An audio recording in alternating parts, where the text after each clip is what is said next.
Nothing in the human body is symmetrical. All we have to do is in nature, we look at the trees, nothing falls into the laws of symmetry and geometry, which is a man-made law for building buildings and structures. So it's the law of infinite variety.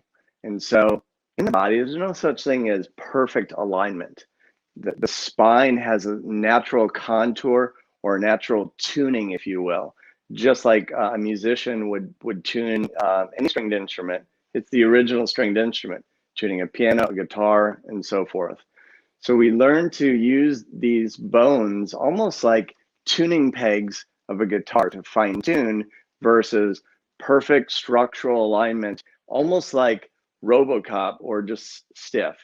So we don't, all we have to do is look at nature and it shows us that nothing is perfectly in alignment. But there is a natural opening of this tube or neural canal for the spinal cord, which now becomes a quickening between the brain and all the rest of the body to start to stir something happening in the body and start to connect with ways in the body that you didn't experience before. I mentioned before that this is almost like a backpack of life too that people carry. Yeah, that's in there. People know that. They're like, oh, I'm shouldering a lot of stuff. It's kind of common sense. Like, yeah, and you're holding it in your shoulders. And we start to see that.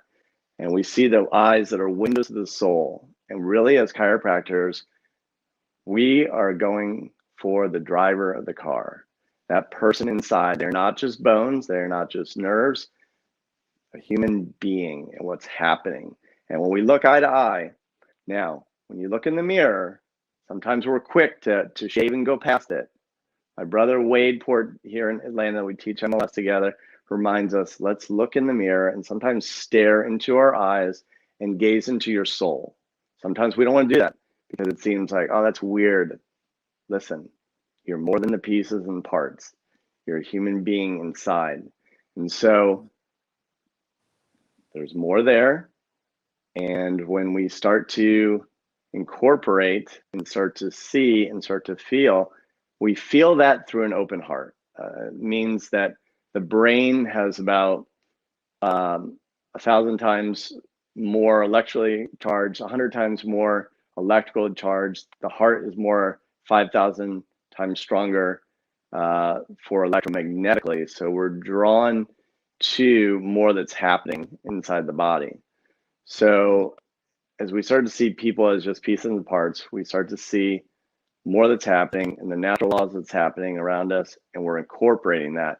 But that doesn't happen with just an academic mind or a left brain. So we're actually kind of engaging more of the right brain, what's happening in nature and artistry, so that we get to see more of a whole picture.